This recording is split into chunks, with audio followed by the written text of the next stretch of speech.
Welcome back yet once again to Shooting Womp Rats. I'm Daniel. I'm done! And to start off, we've got quite a few announcements. First being that this will be the first episode on our new host and our new site at the D6 Holocron. That is correct. We've made the move. And I'm going to redirect everything and try to make it look a little better than it currently is. I take my time and try to learn this new software, the learning curve kind of thing. The next announcement is something that I think the community can get behind. Last week, we all, well, at least those of us who've been in the know about the death of Aaron Alston. Mm-hmm. Big brain behind a lot of Star Wars novels, most notably Wraith Squadron. His death gave me an idea. There was the rumored unfinished Rogue Squadron sourcebook. I think the community should do a Wraith Squadron sourcebook. Now, the thing about, I'm going to digress a little bit from the Wraith Squadron book, because I did not know that Aaron Alston had, Alston, or whatever, I think it's Stun. Anyway, yeah, I didn't realize that he had written some role-playing material. Most notably, I believe someone had suggested that he had written the Dungeon Master's, what was it, DM kit for randomly generating adventures. I actually remember reading that a long time ago, and it was complex, it was dense, and I never did use it. But I didn't know that. He had written some role-playing stuff. But I do know this. Of the Star Wars universe novels that I've read, his were always very entertaining. And I have to say, I have not read any of the Rogue Wraith Squadron stuff, but the other Star Wars universe stuff that I have read, I always seem to enjoy his stuff the most. And I remember very specifically when I was reading the New Jedi Order with the Yuuzhan Vong, hork, that his were, I think, some of the most entertaining of those 19 books that probably won't be mentioning again because they suck. I really recommend that you check out the Wraith Squadron books. He brings great personality to this group of characters. I enjoyed Rogue Squadron, but Wraith Squadron, they're just my kind of scum. Now, what exactly was Wraith? Was it a separate set of books other than Rogue Squadron, or were they alongside them, or part of the same series? What was it? You can say they're an offshoot. Wraith was originally dubbed Grey Squadron. They were a hybrid New Republic starfighter / commando unit. Wedge pushed for their creation 7.5 years after Yavin. They were largely made up first of washouts and misfits. They gave the unit a number of psychologically and emotionally unstable pilots. They were designed to fulfill the mission responsibilities of both a traditional starfighter squadron and a commando unit. A revolutionary concept and tactics. And Reg felt that it was an essential development for the New Republic. You read scripts so well, Daniel. But basically, they are the A-team in starfighters. They're the A-team or B-team? Because I prefer the B-team. Now, the B-team is ours. So I'm going to say they're the A-team of starfighters. That's okay. I'll give you a clue of the next one I'm going to do.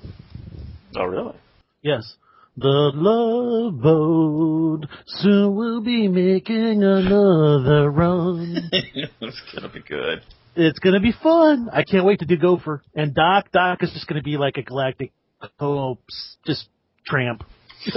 For those of you with a creative bug and really want to push forward on the Wraith Squadron sourcebook, how to get in touch with us? Very easy. shootingwomprats@gmail.com. SWD6 Podcast on Twitter, Shooting Womp Rats on the Ranker Pit forums, and naturally there's going to be our site, d6holocron.com/Shooting Womp Rats. So, now for the rest of the news.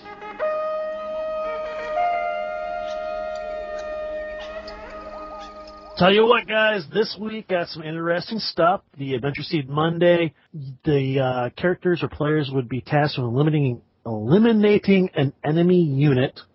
The terrain will be something volcanic. The complication will be Trade Federation Consortium. Opposition is unknown aliens, and there's no hazard this week. Well, I mean, beyond the unknown aliens and the Trade Federation Consortium. The character of the week is Dorsey Ratchet Movat. In his local language, Ratchet refers to a scavenger. Dorsey has embraced this title while working as a procurement specialist, able to find just about anything a person wants given enough time. He tries to remain independent, though of late he has had an alarming number of brushes with the current galactic government.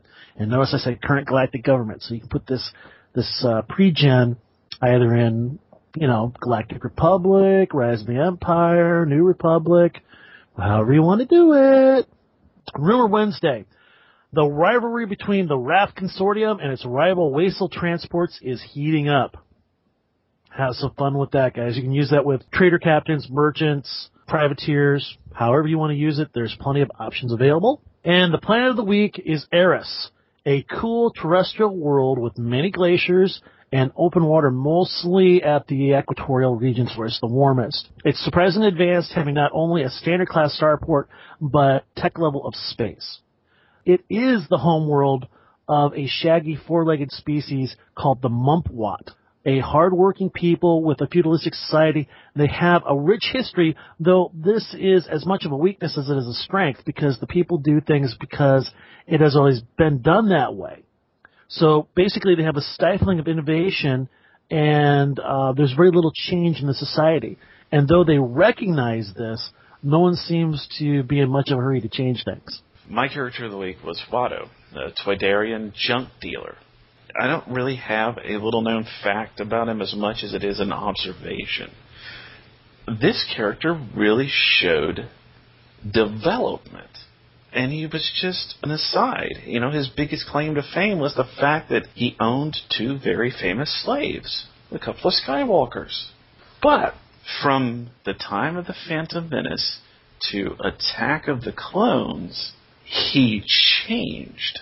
He grew facial hair, and he seemed, I don't know how to put this, a little bit out of sorts. It almost seemed like he was showing signs of dementia. He didn't recognize Anakin at all, even though he had owned the boy and bet on him in races. And he seemed scatterbrained when Anakin went to see him. Yeah, see, he thought he was immune to the Force, but it just took a little while longer, and he overdid it. So now he's like, I liked him. I actually, I had a Tridarian in one of my campaigns, or one of my adventures, and I was doing the voice, and the guys were absolutely just rolling. It's like, Republic credits no good here, only money. That reminds me, as we step up to the buffet, Don has been recording his Star Wars adventures. Uh-huh. They're on YouTube. So try for a search for Star Wars Adventures. I'm going to try and just start having them posted online onto the communities. But that aside, now we step into the buffet. Buffet! Vong caught up on his episodes, and now he had some feedback. First off is taking the bullet.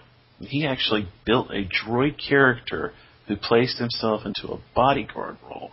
And his GM created a rule that allowed him to use his dodge roll to get into the path of a bolt instead of out of it.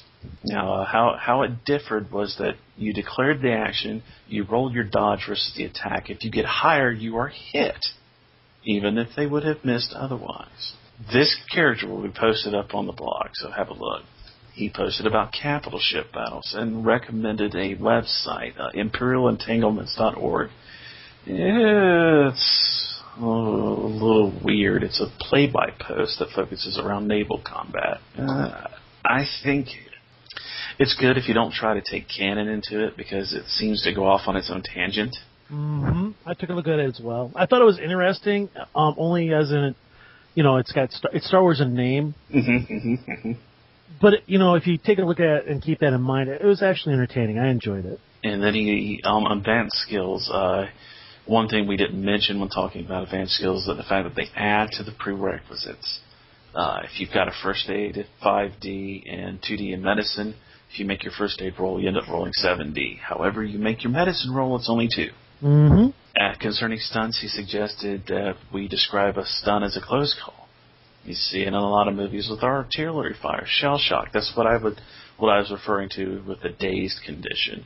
Bolt explodes at your feet, sending hot shrapnel into you. Yep, that's actually what I've been using in my games for the most part. It's either, bounces on your armor, it hits nearby you, stuff of that nature, close calls. Mm-hmm. I'm still kind of uncomfortable with it, because, I think if you hit, you should do something. Mm-hmm, mm-hmm. But the stun doesn't necessarily always have to come from the actual bolt itself. It can be environmental, it can be smoke, it can be a lot of different things. I need to sit down and sort of make a quick table, like a 2d6 or something like that, and you can roll and it'll tell you, what kind of, where the stun comes from or what type it is. Another thing, when people are hit and they're wearing Kevlar, it usually knocks them off their feet. It knocks the wind out of them.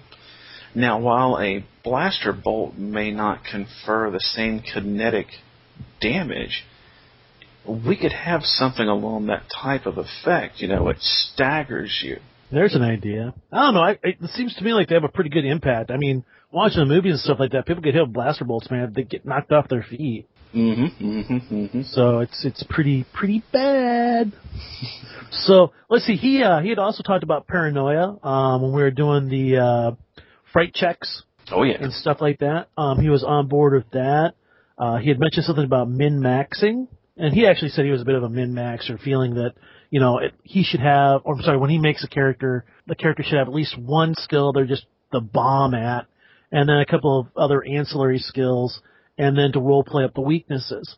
And I think in our original discussion about that, Daniel, we were talking about people who didn't do that, mm-hmm. and how to work with that and how to help mold those people into a better role player. And I agree with Vong. If a person wants to take a skill and just be really just awesome at it, that I don't have a problem with that. But also take some other skills that you're not so necessarily good with, and then role play those weaknesses. Yes, absolutely. Just an opinion. Another thing he brought up was dark side points. When we asked about dark side point or not, if you're going to rescue the player that's stuck back on the planet, but it's mortal danger if you do so, and the player dies. He thinks that by the time the player's in orbit, about to leave, the dark side point should be sorted. They try really hard to stay together and fight to get the player before he gets captured, then he doesn't feel that dark side point should be awarded. He feels that dark side points should never be issued to players when you present them a choice, and you get the dark side point if you run. Being a coward is not the dark side. And even self-preservation isn't the dark side, in his opinion. He goes so far as to say they could earn a first force point should they go back. And if they purposely left someone out to hang, then they get the dark side point, not when they're leaving the planet.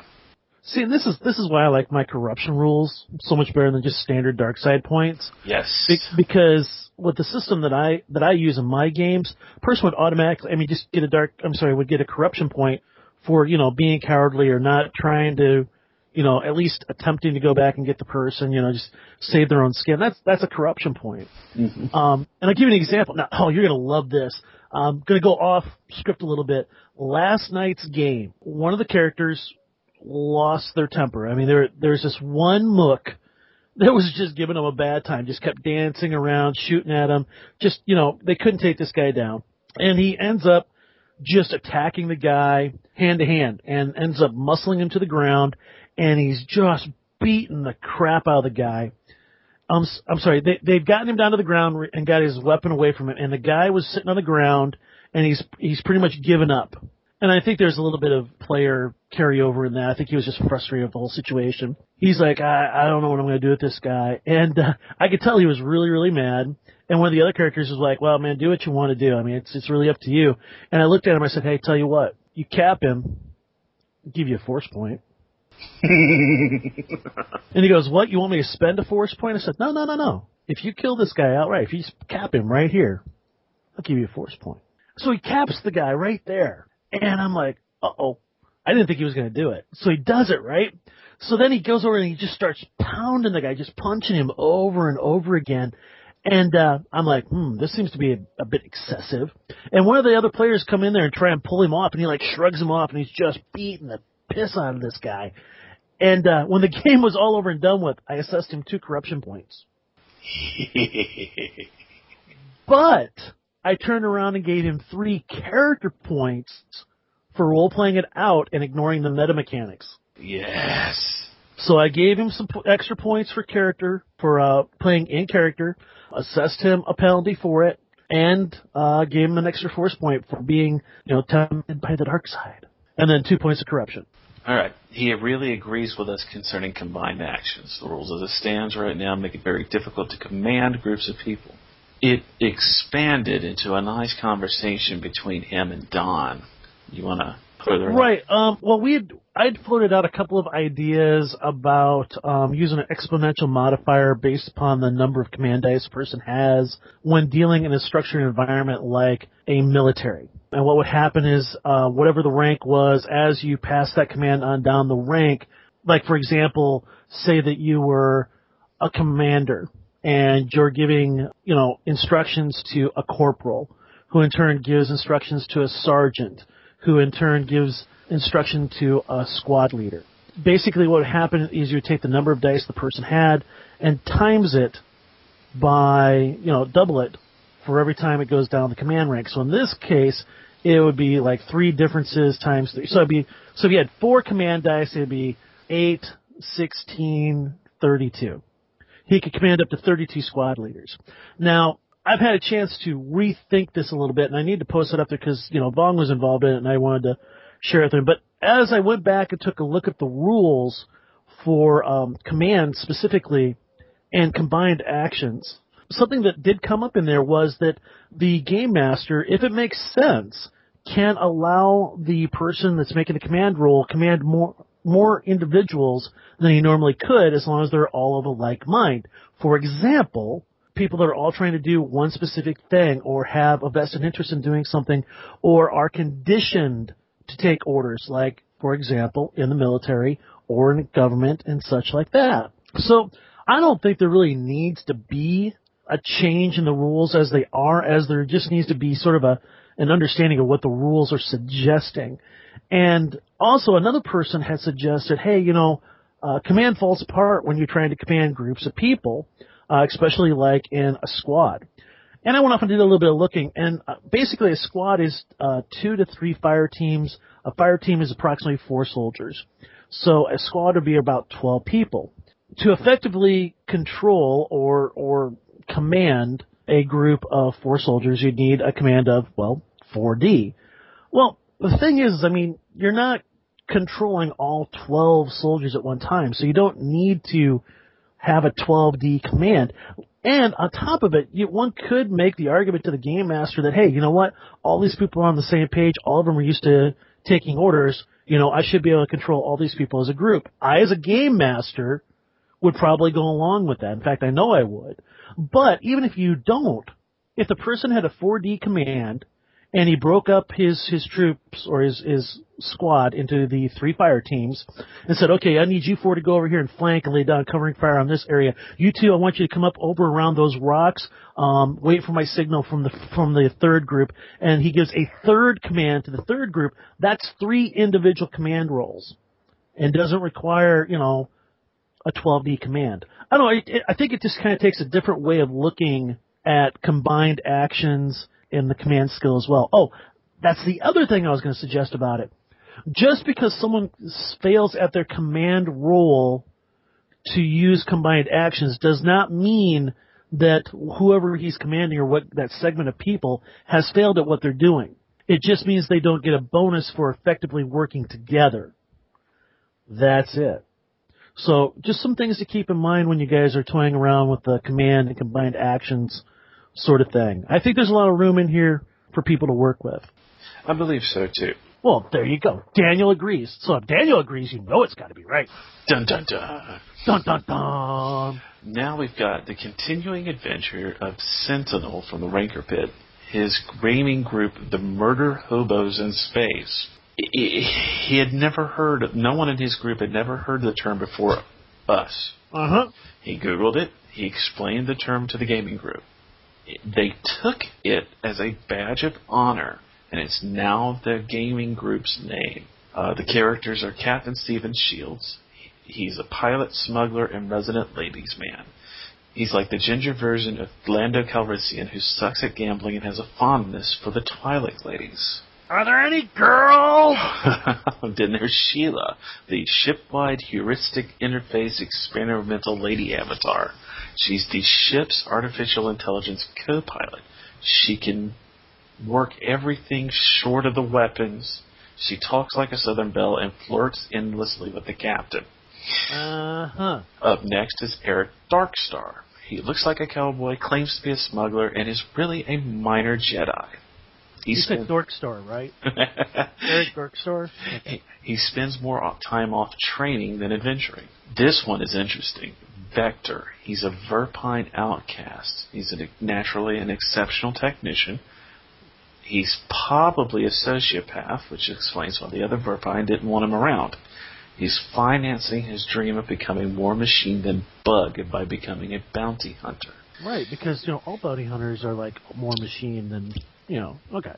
And now we reach the face palm of the characters. Bilbo Baggin. Yeah, B-I-L-L. Bill. Separate word, Bo. B-A-O. Bilbo Baggin. Yeah. He's the face man. He's got an extensive collection of stun weaponry for when he can't talk himself out of trouble. He is famous for hideously botching anything that isn't social skills related. One of the most significant things about him that the other players have no clue is that he's a deep cover ISB agent. He was assigned to infiltrate the rebellion. Then lastly, there's Tysonus Stormhammer. He is the group's muscle. He is the walking embodiment of when all you have is a hammer, all of your problems begin to look like nails. He was a prominent shock boxer in his home world until he moved into bounty hunting. He trained in Hapen martial arts in a heavily modified suit of Smasher armor. He still punches anyone in his way. The pay is just better. Interesting. These guys should be playing Edge of the Empire.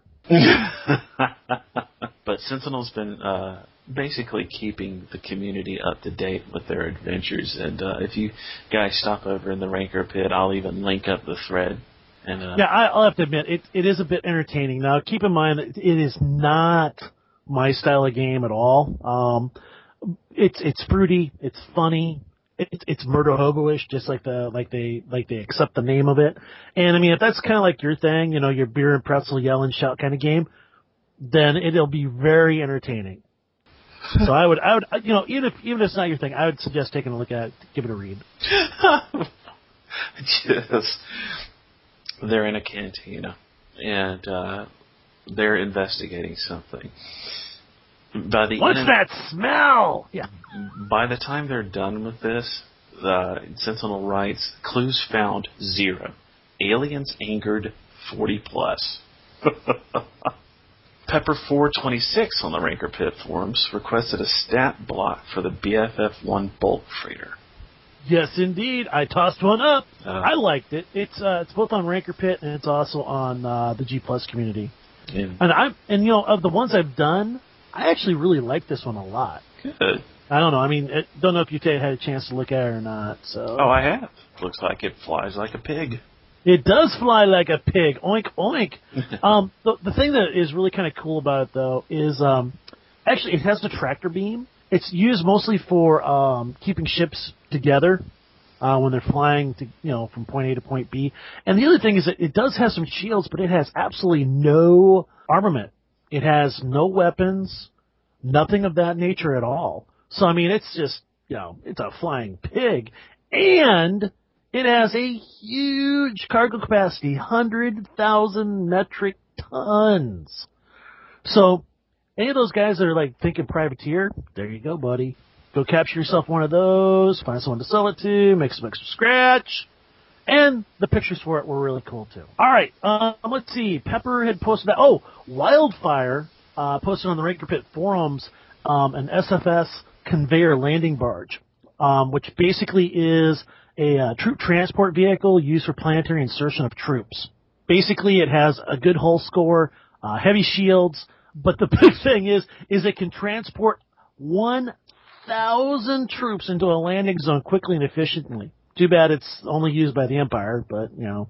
I don't know. Do you think the Rebellion can get 1,000 troops all together and land in one place? That would be scary. Oh, because, I mean, I don't know. Even Echo Base, I'm like, I'm not thinking 1,000 people.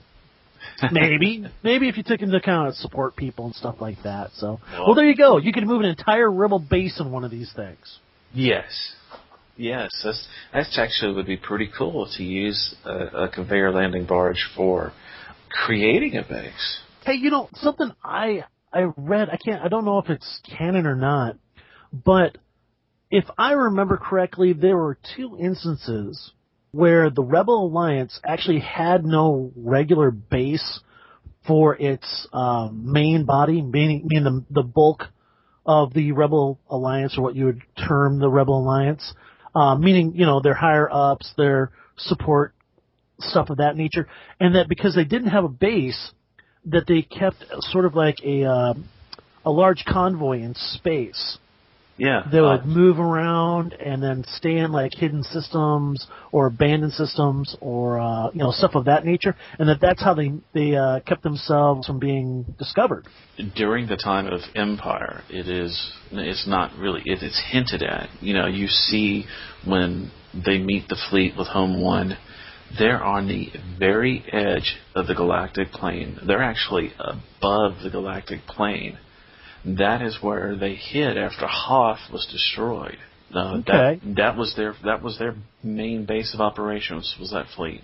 Yeah, I couldn't remember where I'd read it, but I just thought it was sort of an interesting idea. That would have to take up a lot of resources to do something like that, though. Oh, absolutely. Stephen Ligon from Facebook, he wrote us up in our email. He sent an adventure based upon a movie. Should we read that one to him real quick? It's only like a paragraph. Sure. Let's look at an adventure I came up with based upon a classic movie and see if you can guess it.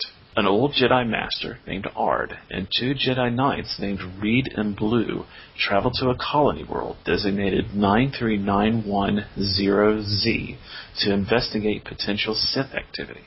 They reach the planet and are never heard from again. A young Jedi, Rathi, and her pilot and companion, Tuton, a dog-like creature, are sent to investigate. Their starship is brought down by a mysterious storm in the upper atmosphere of the planet, and it crashes. Upon pulling themselves out of the wreckage, Rathi and Tuton have to fight a Sith warrior called Ista. After the fight, the heroes meet up with a group of colonists, a group of dwarf-like people who hail them as saviors and help them. Among the effects of the Sith is a Jedi communicator.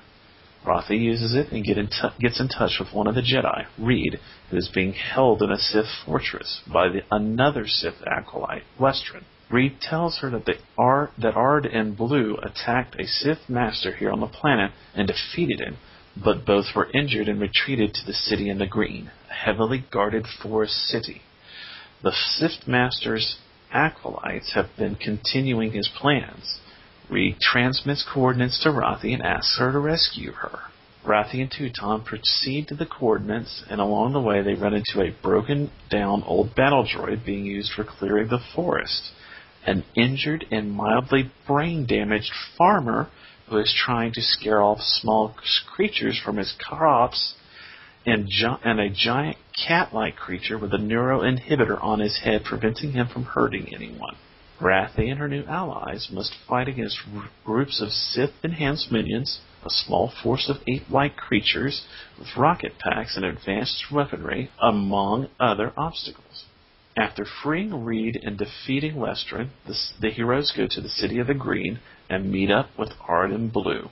Ard is so old and battle-scarred he can barely move anymore, and Bluu has been in a healing trance waiting for help to arrive. Jedi Reid suggests the use of a Sith spaceship she heard about while captive to leave the planet and contact the Republic. That's longer than the email I got. That's the same email you got. It is? Mm-hmm. You must really, you read slow. Oh, I'm looking at it right now. You're right. It's more than one paragraph. And And he made okay, well anyway, it was cool. Now, what's the movie? What's the movie? I don't know, I think the name of the planet sort of gives it away. 9391-0.Z. Oz. There you Wizard thereof. That's right. Wizard of Oz. A question he posed to us, and one that I'm posing to the community. How would you adapt the film The Forbidden Planet into a D6 adventure? I love that movie. Do you know who plays the captain on that? Who? Leslie Nielsen. That's right. Police Academy guy? No, not Police Academy. Police Squad. Police Squad. I'm sorry. Yeah, but when I saw that, I was like, man, he looks. But I saw that when I was a kid, and I was like, man. And I've always loved the movie. And as an adult, I was watching it one Sunday afternoon on like WGN or whatever it was, and I went, "Is that Leslie? Is that Leslie?" oh, no way! I laughed. It was great. I enjoyed it though. No, you know what? Let's kick that around and have some ideas for next week. How would you guys do the plot to Forbidden Planet in an adventure? Let us know. ShootingWompRats@gmail.com. SWD6 Podcast on Twitter. Shooting Womp Rats on the Ranker Pit. And when we got the blog posting and stuff like that available up on the site, go ahead and respond there as well. Now, seeing as we're talking about adventures from movies, Daniel, what was your week's pick? No Escape. Classic Ray Liotta. Oh, love Ray Liotta. He had a TV show called Smith that would have been really good. So, yeah, I like the movie. I think it's got a lot of stuff going on. Person dropped in the middle of nowhere, have to deal with the natives, trying to get off it, make it a planet or an area, man versus nature, man versus man. Ton of good stuff. My pick, and Daniel's going to just roll his eyes at this, Days of Thunder. It's not rubbing, it's racing. It's right. If you ain't rubbing, you ain't racing.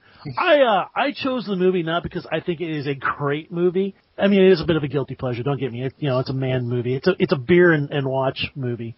But if you're looking to introduce like a side trek, you don't have all your players, or you want just a short adventure or something like that for the evening, there's a lot of stuff in here that you could convert or use as ideas for a side trek for pod racing or speeder racing and stuff of that nature, as well as there's 2 or 3 characters in there that would be really awesome to convert over to Star Wars. You got the arrogant pod racer guy, and you've got the the guy that thinks he's so much better than everybody else racer, and you got that rivalry between 2 people on the same team, and I don't know, it's got chops. I think it's got some stuff in there you could use for an adventure.